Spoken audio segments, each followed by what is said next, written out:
Well, it's my pleasure to welcome Gregory Stenstrom. He's a forensic investigator and um, a thorn in the side of those committing election fraud in Delaware County and Allegheny County and probably a lot of other places that I don't know about. Welcome, Gregory, welcome. Thank you, Richard. It's good to see you all again. I think the last time I saw most of you was at the Freedom Festival a few weeks ago, Right. and which I enjoyed. I had to leave abruptly because of news on some of our cases. But the first thing, and Lourdes and Richard asked me to join you was for a status and an update. If you recall, some of you had watched me either on this channel or other presentations, and I had said predicted for the election that my belief was that they were going to name Kamala Harris as the president on November 5th, and barring a miracle, and that the election had already been stolen and it was well underway to be stolen. And the caveat to that is, people ask me, are you sure? And I said, well, based on the data right now, yes, they're going to announce her, and then it will be an uphill battle fighting certification, and both the states and the Congress.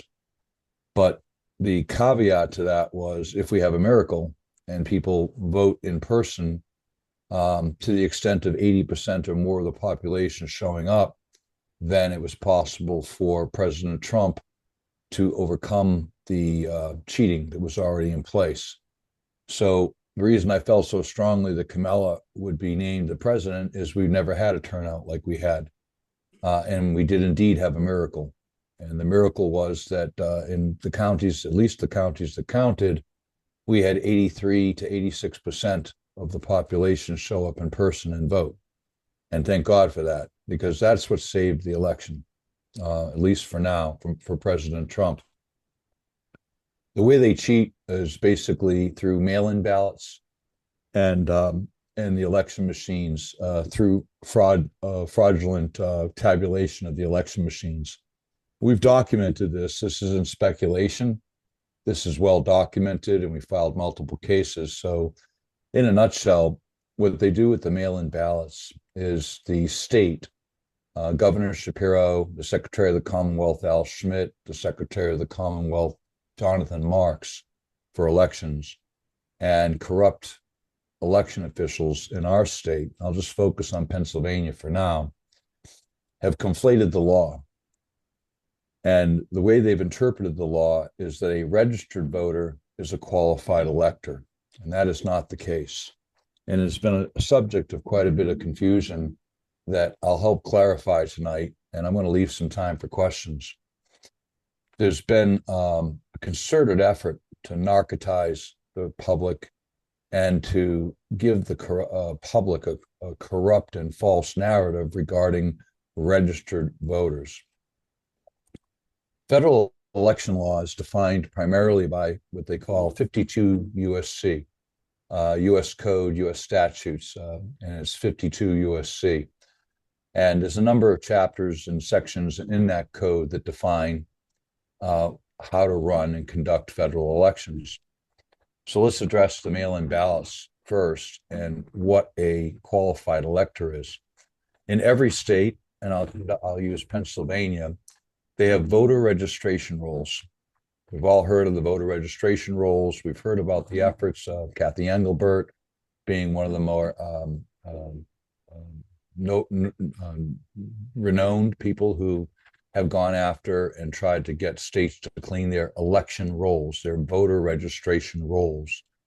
In Pennsylvania, anyone can register to vote. So one of the things that Governor Shapiro had encouraged and Secretary of the Commonwealth Schmidt and Marks had encouraged was that illegal aliens could register to vote. And illegal aliens were brought into the state, and then they were encouraged to get a license, of Department of Motor Vehicles license. And in the Department of Motor Vehicles license is a checkbox that said, would you like to register to vote? We have confirmed and we know that these illegal aliens were encouraged to check that box and register to vote. In addition, we have hundreds of thousands of people that are registered to vote in Pennsylvania who no longer reside here. They're either fictitious and have been made up, or they've moved away long ago, or they're dead. In Delaware County, there was 12,000 people just in Delaware County that are no longer residents here and or were dead. And we had similar numbers across the state. In Fayette County, we had 16,000. That's in the western part of the state, just as one example. In Chester County, I believe it was in the 15,000 range. So those are the voter registration rolls that Shapiro and Schmidt have refused to clean up. Now, what we did is we didn't have time to focus on that. The election integrity groups and the patriots and grassroots groups that I was working with, they said that effort is beyond the scope of what we can control. Judicial Watch won a successful suit several years ago to get the voter rolls cleaned up. The state did not comply. They sued Delaware County as an example specifically in their lawsuit. And as a result of their lawsuit, Delaware County took 5 people off the voter rolls, even though the Judicial Watch won that case. So that's a registered voter. Now, who can vote? In a federal election, you must be a qualified elector. A qualified elector, the first qualification is you must be a citizen. The second qualification, defined both in federal law, but really explicitly defined in Pennsylvania law, is you must lay your head in the county, in the district you vote in. So you must be a citizen and you must lay your head. And you must provide identification, proper identification, photo ID, bills, so forth, to verify that you're a resident. So that's a qualified elector. The law further states that a qualified elector, a person that, to receive a ballot, to even be put on a voter the day you go to vote, the poll pads, the blue books, wherever they call them, or to receive a mail-in ballot, you must apply for the mail-in ballot. You must apply to vote, register to vote, and so forth in the county. And then the counties are required to verify that you're a qualified elector. They have checks they have to run. They have to run HAVV checks, Social Security checks. There's a number of procedures. And it's up to the counties to decide those procedures. But federal law states that only a qualified elector who's been verified as a qualified elector can be provided a ballot. Providing a mail-in ballot to someone who's not a qualified elector is a violation of federal law, and each instance is subject to a 5-year imprisonment and sanctions. The sanctions are very high. In the range of, I think, $15,000 or maybe more dollars. This is per incident. So the way they steal the election is they are providing mail-in ballots or generating mail-in ballots for people who are not qualified electors. Anybody that they've been able to get onto the registered, voter rolls, which are what's recorded in the SURE system, what they've done is they've unlawfully encouraged the counties and election officials to send these people, any of these people, ballots. We filed cases in this regard, and I'll discuss them in a little bit. But in addition to that, let's just say that works, that the mail-in ballots are only provided to qualified electors. What they do is after Election Day, some very corrupt people, primarily Democrats or communists and socialists, and quite frankly, the people that are leading this are communists. They hate the United States. They hate our Constitution. They hate our way of life, and they resent God. And they are hell-bent on evilly transforming our country. They don't care how they do it. The ends justify the means. So after the election results and some jubilation that we were able to overcome the cheating, what the state has done is allowed recalcitrant and corrupt public officials, election officials, to continue creating ballots. Just in the past week, they've created tens of thousands of fraudulent ballots. At this time, as of today, it's over 100,000 that they've created. So what they're trying to do is they're trying to count these mail-in ballots after the election in violation of law. They're creating false electors. These are not qualified electors. And what their intent is to count these ballots and change the election.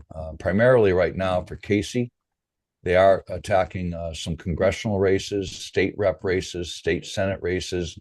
They're hell-bent on at least changing the undercard or the down ballot. And their hope is that they can prevent President Trump from being certified come January 6th. And what's important, the reason they're going after these Senate seats, and particularly McCormick's seat, McCormick won on election night with, I think 99% of the vote counted. McCormick did, in fact, beat Casey, much to their surprise. And Kari Lake beat Gallego in Arizona quite handily as well. So there was cause for some jubilation. President Trump won, McCormick won, Kari Lake won, House seats have been won. Well, they didn't like that. So what they're doing now is they are creating millions of mail-in ballots. In 2020, Joe Biden was awarded 81 million votes, 81 million votes, both during and after the election. And President Trump was given, I've seen anything from 74 million to 79 million, depending on the count. And no one quite knows how many because they never reconciled any results from 2020 or 2022. They've never reconciled those votes, ever.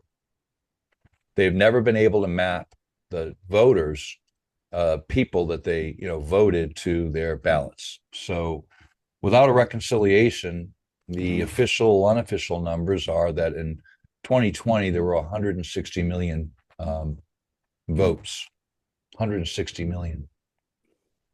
In Delaware County, they counted they said they mailed out 104,000 mail-in ballots on election day. They counted 130,000. They bumped it up to 137 by the time they were done, of which they gave Biden 120,000 votes of the mail-in ballots. Of the 104,000 that were mailed, they gave him 120,000, and they gave Trump 18,000 when they were all done. Now let's look at 2024. President Trump, in the biggest turnout ever in the history of elections, was given 65 million votes the night of the election, and Kamala Harris got 61 million. I'll repeat that. 61 million for Harris in 2024 and 65 million for President Trump in the biggest election turnout in history. All the RNC was crowing that too big to rig had worked, and their strategy of out harvesting Democrats with mail-in ballots was a success. Well, that doesn't jive with 2020. How is it Kamala Harris got 20 million votes less than Biden did, and Trump got almost 14 million less votes than the 2020 election in the biggest turnout in history? So what they're doing now is those numbers have already gone up. What I'm seeing now is that Trump is being attributed with 69 or 70, something million ballots, and Kamala Harris has already been attributed with like 67 million. The votes are climbing and climbing and climbing. And then that's affecting the Senate and the congressional races. This is exactly what I warned of. And I said that I thought that they would just simply declare on election night, but then unless we were successful in stopping the election fraud, they would steal the election afterwards. And unless people showed up at the precincts at 80% or more, that they wouldn't even had to do what they're doing now. Electronically, That's how they do it in the mail-in ballots in a nutshell. And those are some of the numbers to chew on. Electronically, what we've determined, this is all matter of judicial record and public record. We've been to multiple trials now, hearings. We've been filing lawsuits since 2020. We have over 70 lawsuits that we filed at the common pleas level, the Commonwealth level, Pennsylvania Supreme Court, and now we're sitting in the federal courts, the Third Circuit Court in SCOTUS, 4 years later. But what we've shown definitively, and they have not denied or refuted, is that they're using fraudulent code in the machines. Secretary of the Commonwealth for Elections, Jonathan Marks, admitted in court in both Montgomery County and Delaware County, in cases that I was a co-plaintiff and co-petitioner in with Robert Mancini, that they do not certify the machines in Pennsylvania, that they just take the EAC certifications at face value. That's a violation of federal law. And that they do not test the machines for secure build validations. Now, they testified to that first in the Monco hearing. Jonathan Marks said, it's not required. We don't test secure build validation. It's not a requirement. Well, between that trial and that hearing in Montgomery County and a week later in Delaware County, when they realized that they were wrong and we had submitted an appeal, immediately appealing that, they changed their tune. And they says, we were wrong. We do secure build validation. And that means when we do logic and accuracy testing, this is his testimony, and we turn the machine on, it says Dominion 5.5 or it says Verity 2.7, depending on what election machines they're using. And that's the secure build validation. That's a bold-faced lie. Secure build validation is basically checking the fingerprint of the code that's on the machines with the fingerprints that are maintained by the Election Assistance Commission and state certifications and federal certifications. So these bold-faced lies have allowed fraudulent code to be loaded on all of the machines, at least in Pennsylvania. And I mean all. Not a single county does proper secure build validation or has certified their machines. And that's the thick of it. So what we've been able to show is they are implementing algorithms. There's different algorithms that they run. They do, everyone's heard of the proportional algorithms, the partial, fractional counting and so forth. Those all are a matter of record that they do this. What saved us on election day was they were counting on the mail-in ballots to exceed or be somewhat roughly equal to what they had in 2020, excuse me. And then what they thought was, well, we'll just run the election machines and the fractional voting will take care of the rest and Trump will lose by 1 or 2%.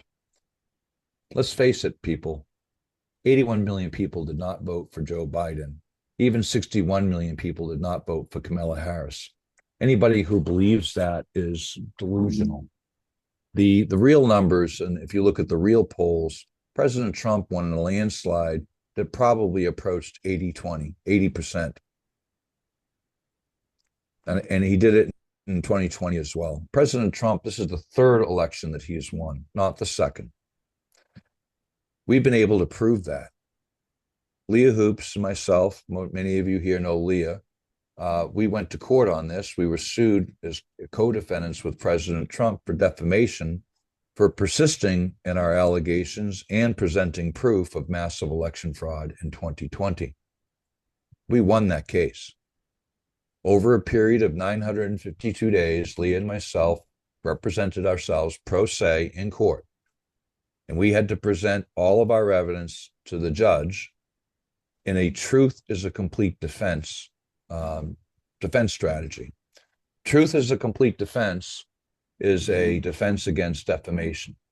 And it shifts the burden of proof to us as opposed to the plaintiff. And what we did is we showed that Jim Savage and the people that were involved did exactly what we said they did. And they did, in fact, commit massive election fraud.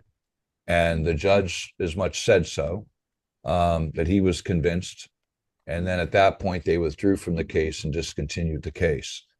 That was not made public, but it's a matter of judicial record that they cheat using mail-in ballots, that they cheat with election fraud in the election machines, and that it's a matter of public record that they did commit massive election fraud in 2020, and they're doing it again now. 2:30 in the morning on November 5th, the night of the election, it was actually, going into the November 6th.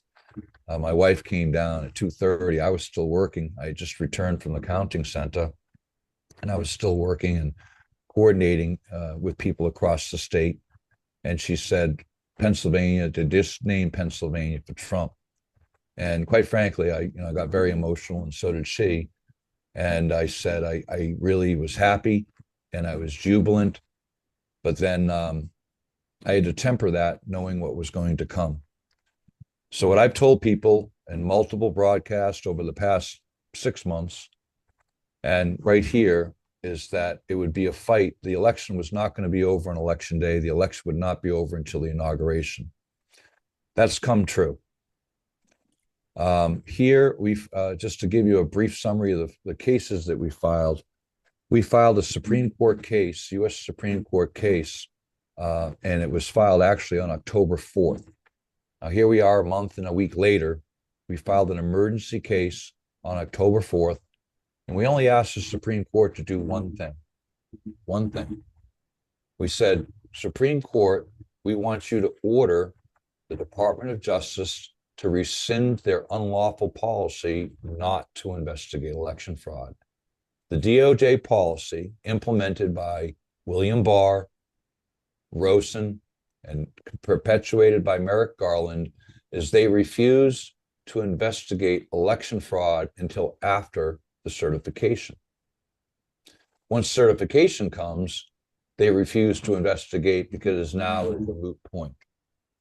And the reason this is important around the country, and it's important today, is that everybody here heard how 68 to 92 of the cases that President Trump had were dismissed for lack of evidence. There was no lack of evidence. There was mountains of evidence of massive election fraud, mountains of it. But it was all presented by citizens and people filling statutory roles, candidates, investigative sources. And what happened was the DOJ, and here the Pennsylvania Attorney General Shapiro and the district attorneys said, this is absolute lies. These people are all election deniers, and there's absolutely no proof, and there's no evidence of election fraud, widespread election fraud. What we've shown in the SCOTUS case is those were absolute lies. William Barr lied. Pennsylvania Governor Shapiro, then Pennsylvania Attorney General, lied. District Attorney Stolzheimer, District Attorney Krasner, and other district attorneys around the state lied. We have the FOIAs. We have the right to knows. They claim they did investigations. They never did any. The DOJ did no investigation, although they alluded to the fact that they did. So what the courts were left with was this. Evidence is the burden of production plus the burden of persuasion. While the burden of production was met all across the country, what the courts did, and most of these were corrupt judges, absolutely corrupt judges that were handpicked, they said, well, there's no evidence. It wasn't that there was no evidence. It was that because the DOJ said there was no election fraud, that they were not persuaded. So keep that note there. It's an important distinction. If the SCOTUS case is heard, then what will happen is the DOJ will have to unshackle the good federal servants and start investigating fraud. And now these 3-year and 5-year and 15-year prison terms for election fraud become very real. And further, they cannot certify the election until all election fraud cases are adjudicated. This is why they're fighting this.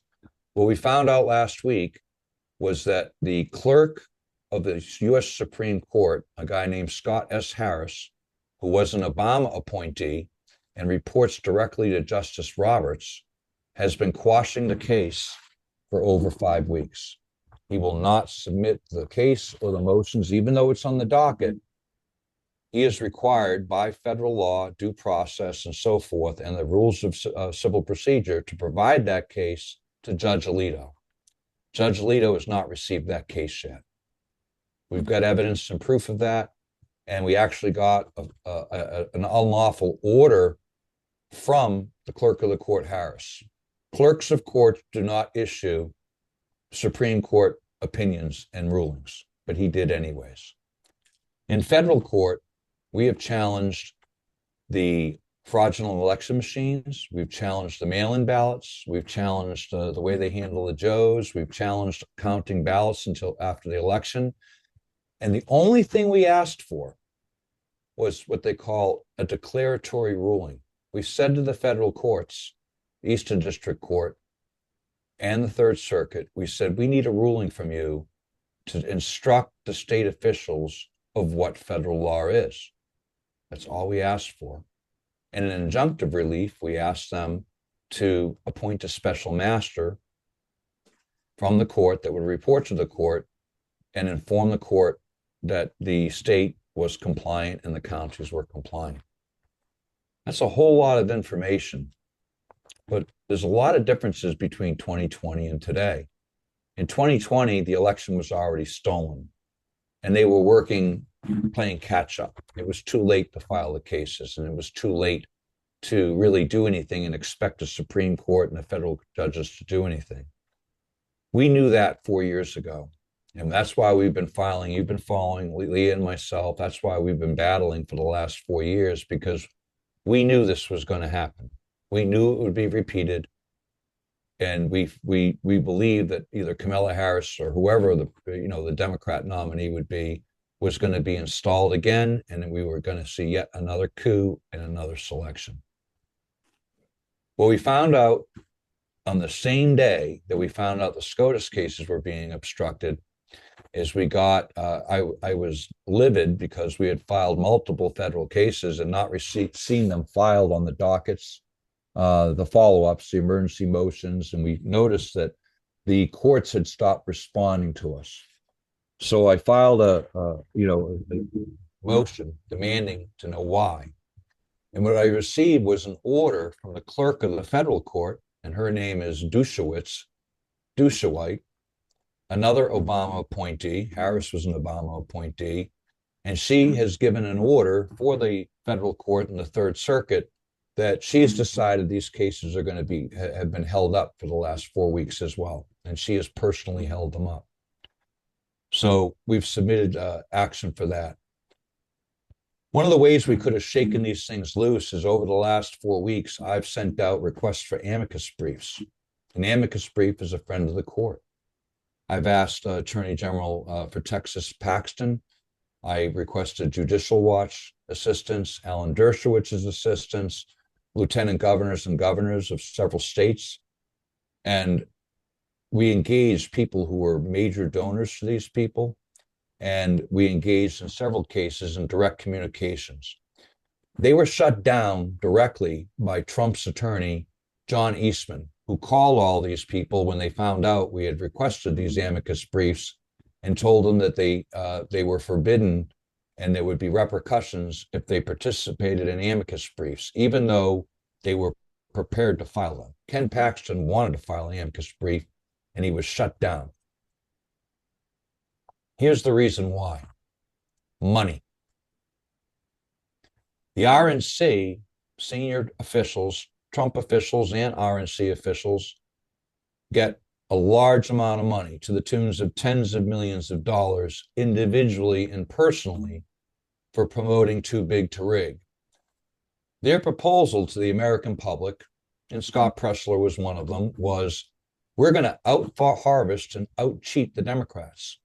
Everybody send in your mail-in ballots early, and what we're going to do is we're going to put them in the black box that the Democrats and communists are counting, and we're going to overwhelm them.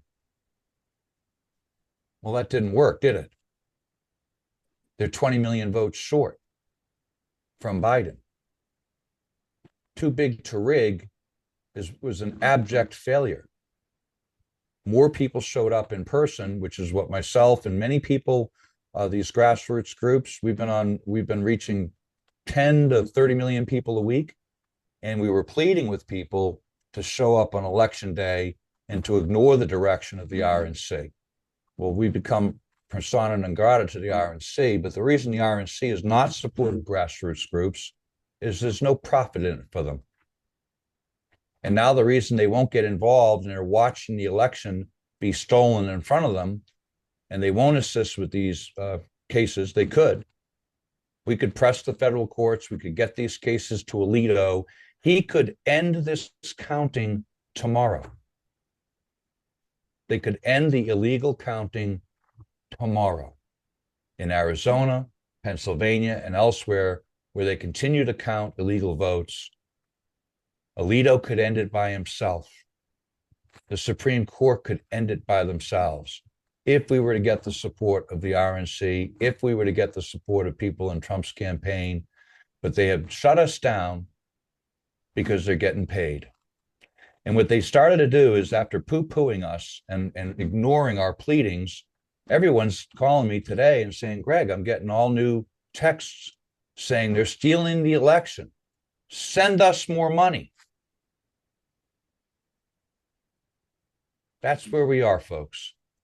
The last thing I can say is that I went down and we challenged all the provisional votes in Delaware County. I went down on Thursday to 2 different hearings.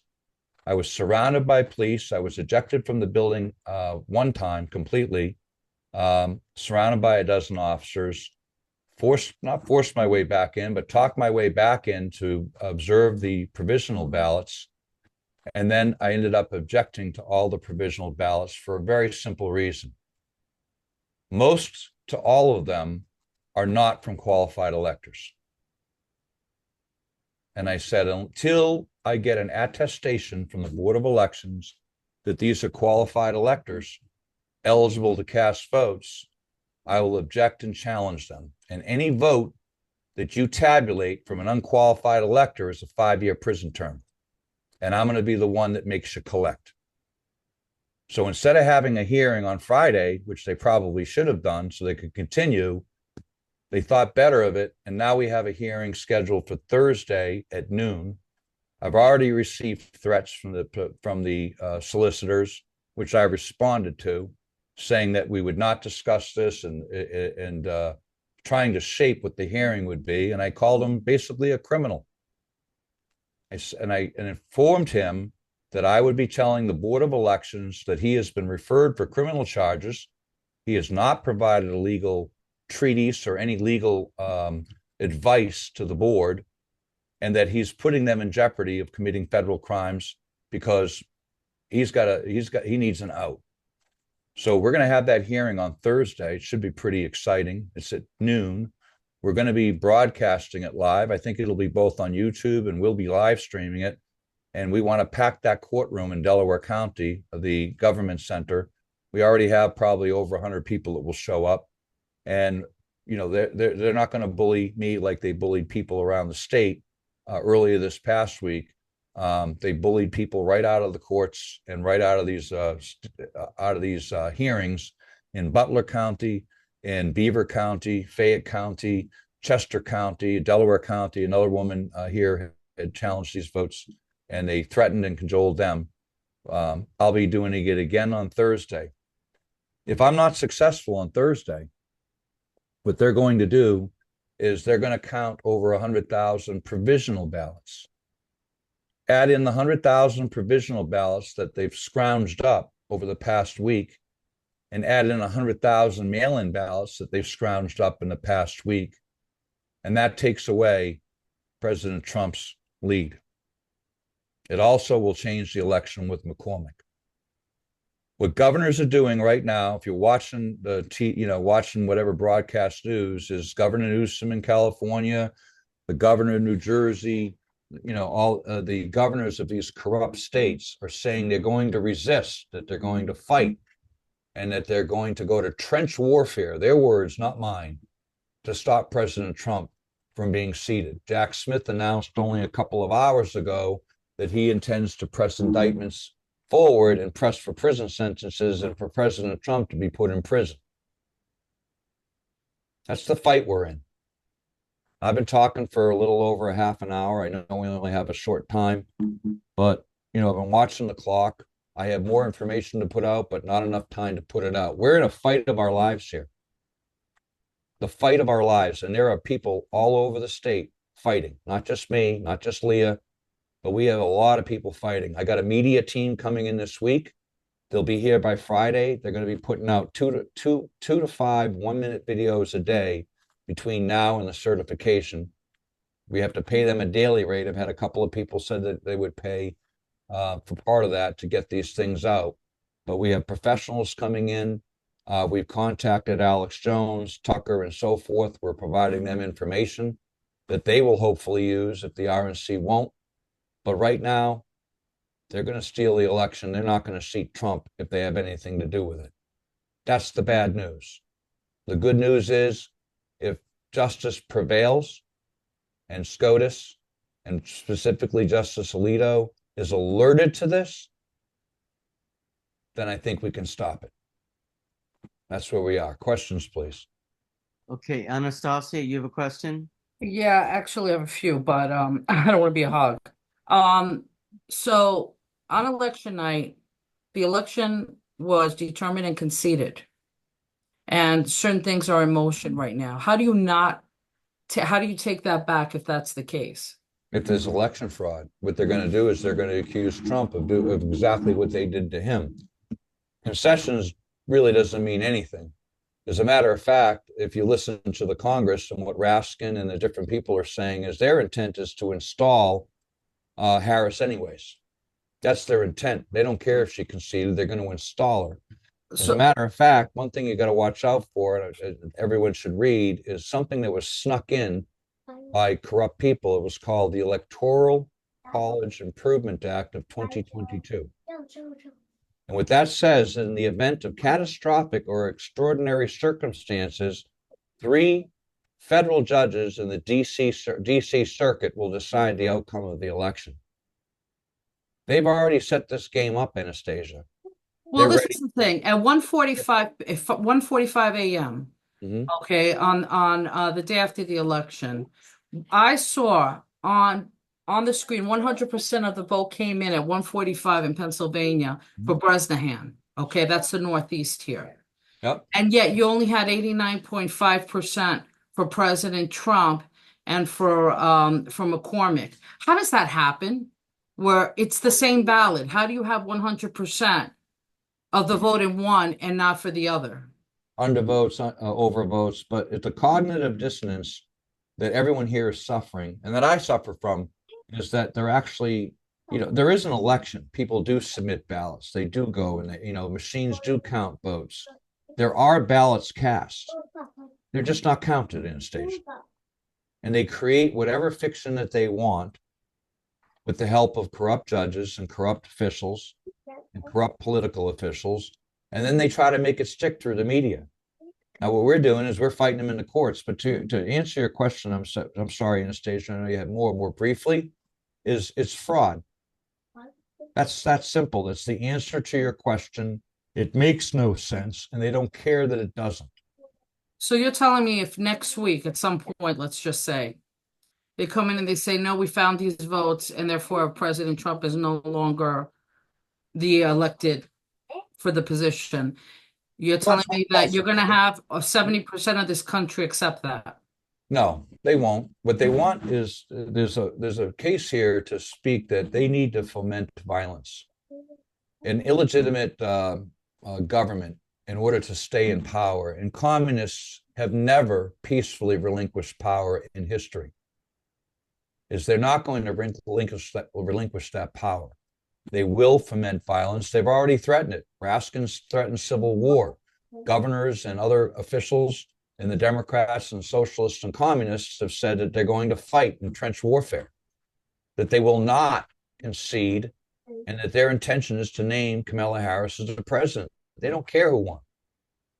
Now, we're trying to do this. I don't think they're going to succeed, honestly, Anastasia, but it doesn't mean they're not going to try. So what we're doing is we're trying to maintain sanity and get these federal cases and SCOTUS cases heard.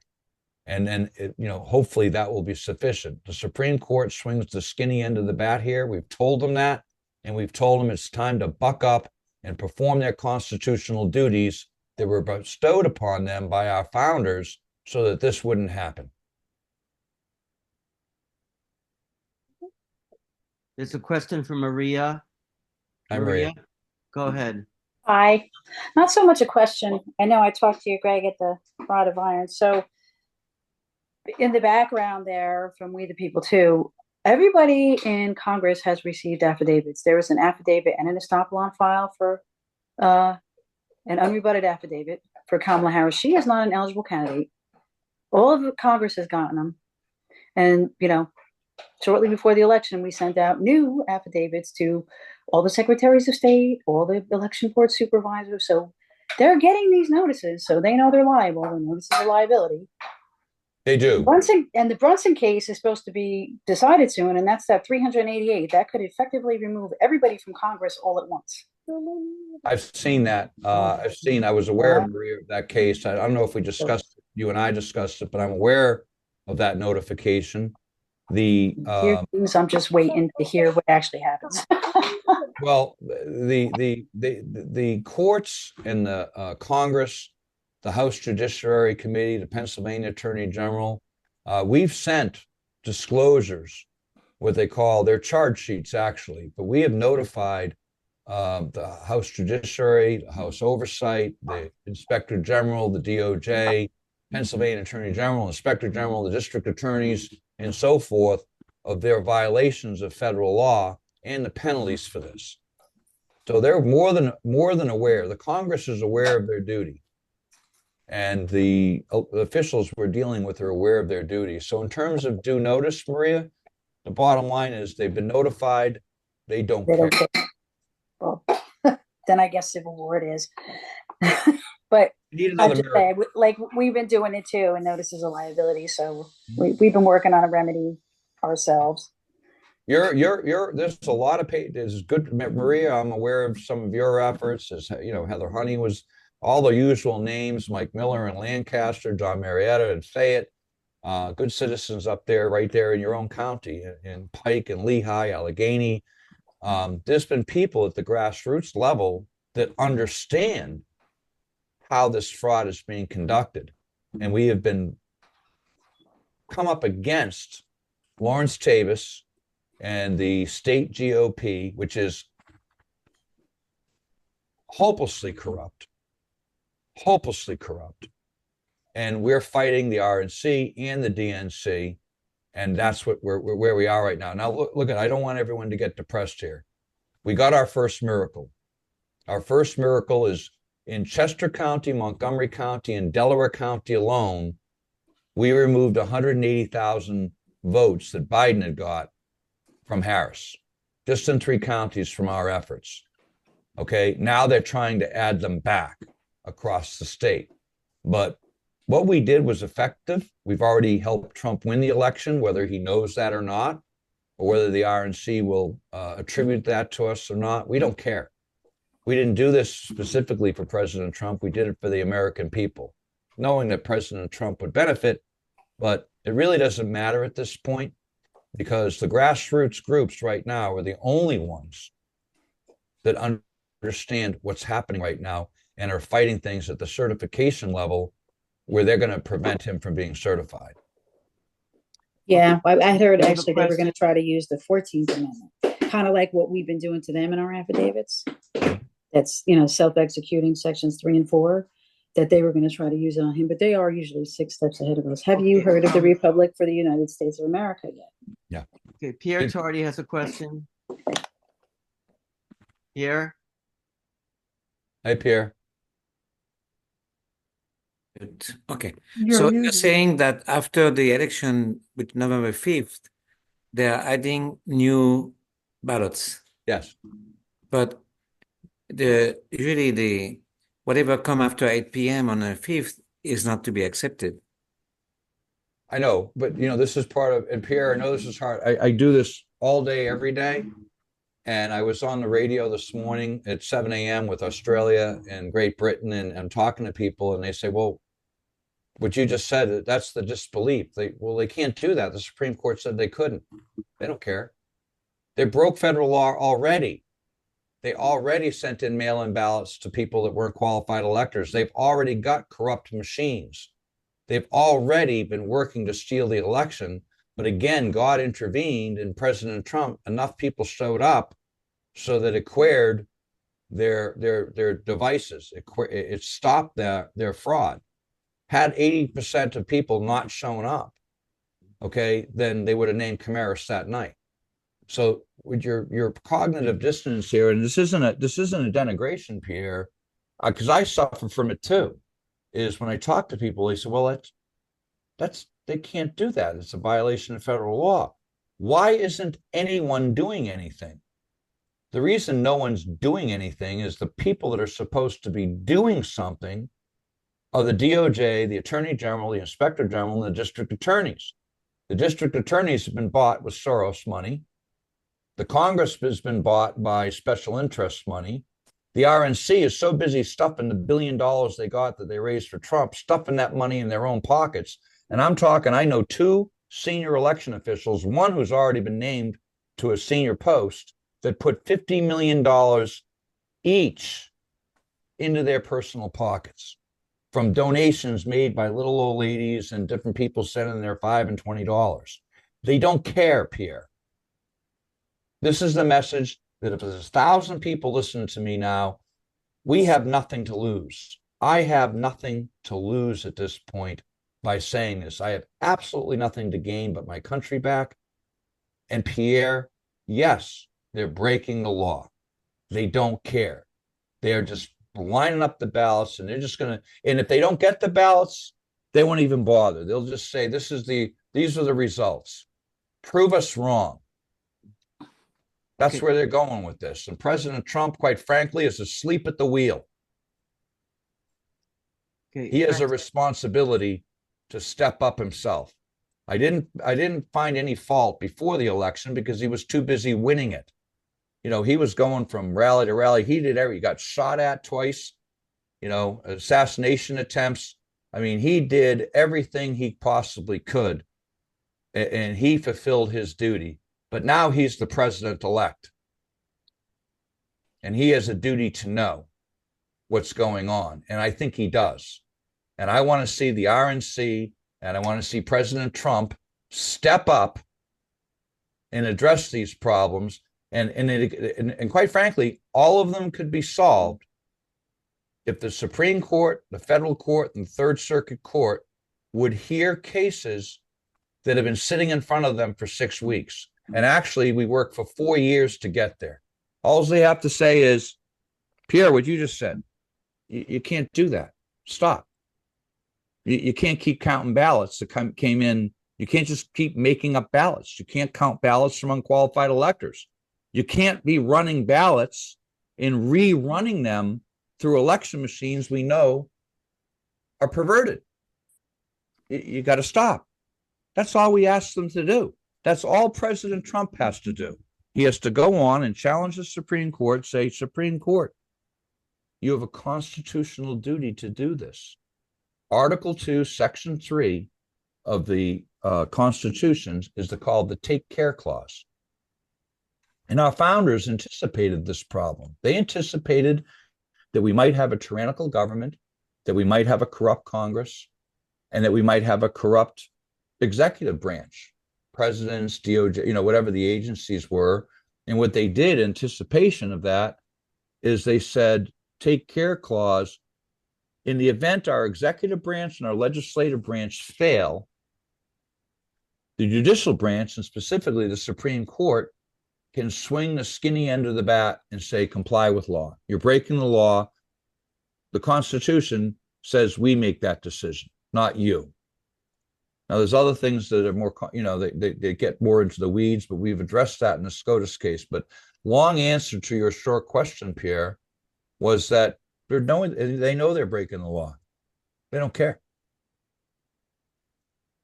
Okay. So do we know how many ballots were added in Pennsylvania?